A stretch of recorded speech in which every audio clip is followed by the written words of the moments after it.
Hello friends, welcome to my channel Nagarigal Masala. இன்னைக்கு நம்ம பார்க்க போகிறது ஒரு சூப்பரான ஒரு பருப்பு குழம்பு. இந்த பருப்பு குழம்பு மார்த்தாண்டம் சைடு அதிகமாக பண்ணுவாங்க. அந்த பருப்பு குழம்பு உங்களுக்கு நான் இன்னைக்கு சொல்லித்தர போகிறேன்.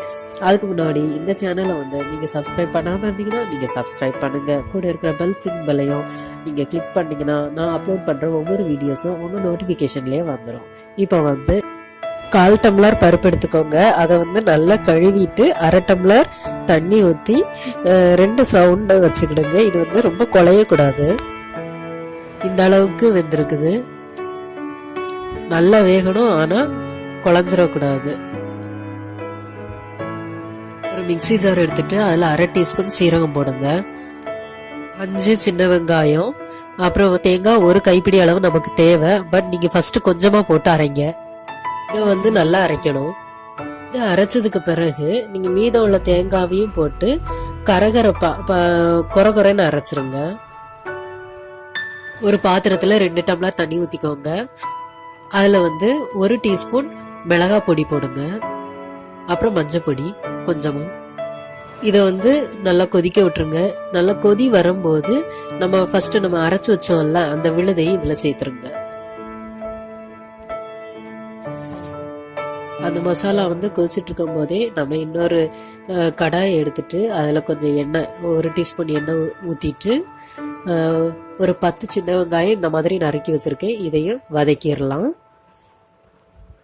இனி ஒரே ஒரு தக்காளி இந்த அளவு பெருசாக வெட்டி வச்சிருக்கேன், அதையும் போட்டுடலாம். தக்காளி பாதி அளவு வதங்கினா போதும். இப்போ பாருங்க, நம்ம மசாலாவும் நல்லா கொதிச்சுட்டு இருக்குது.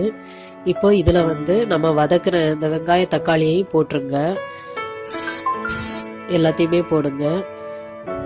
அப்புறம் நம்ம வேக வச்ச பருப்பையும் போட்டுருங்க. அப்புறம் தேவையான அளவு உப்பு இவ்வளத்தையும் போட்டுட்டு 2 நிமிஷம் மூடி வச்சு வேக வைங்க. பருப்பும் 2 நிமிஷம் நல்லா வெந்துருச்சு. இப்போ ஒரு தாளிப்பு சட்டி எடுத்துட்டு அதில் 1/2 டீஸ்பூன் எண்ணெய் ஊற்றிக்கோங்க. அதில் கடுகு போட்டுக்கோங்க. அப்புறம் 2 சின்ன வெங்காயம் நறுக்கி வச்சிருக்கேன், அதையும் போட்டுருங்க. அப்புறம் ஒரு மிளகாய், காஞ்ச மிளகாய் கிள்ளி வச்சிருக்கேன், அதையும் போட்டுடலாம்.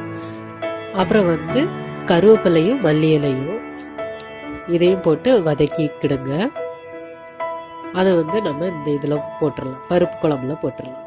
இந்த தக்காளி இந்த அளவு தான் வேகணும், அப்போதான் நல்லா இருக்கும். நல்லா வதக்கிறாதீங்க தக்காளியை. பாருங்க, சூப்பரா ரெடி ஆயிட்டு. சாதத்துக்கு இந்த பருப்பு குழம்பு ரொம்ப டேஸ்டா இருக்கும். இதுக்கு கூட ஒரு கோஸ் பொரியலும் ஒரு அப்பளமும் இருந்தா போதும், ரொம்ப நல்லா இருக்கும். இந்த ரெசிபியை நீங்களும் வீட்டில் செஞ்சு பாருங்க. இந்த ரெசிபி உங்களை பிடிச்சிருந்தா லைக் பண்ணுங்க, ஷேர் பண்ணுங்க, கமெண்ட் பண்ணுங்க.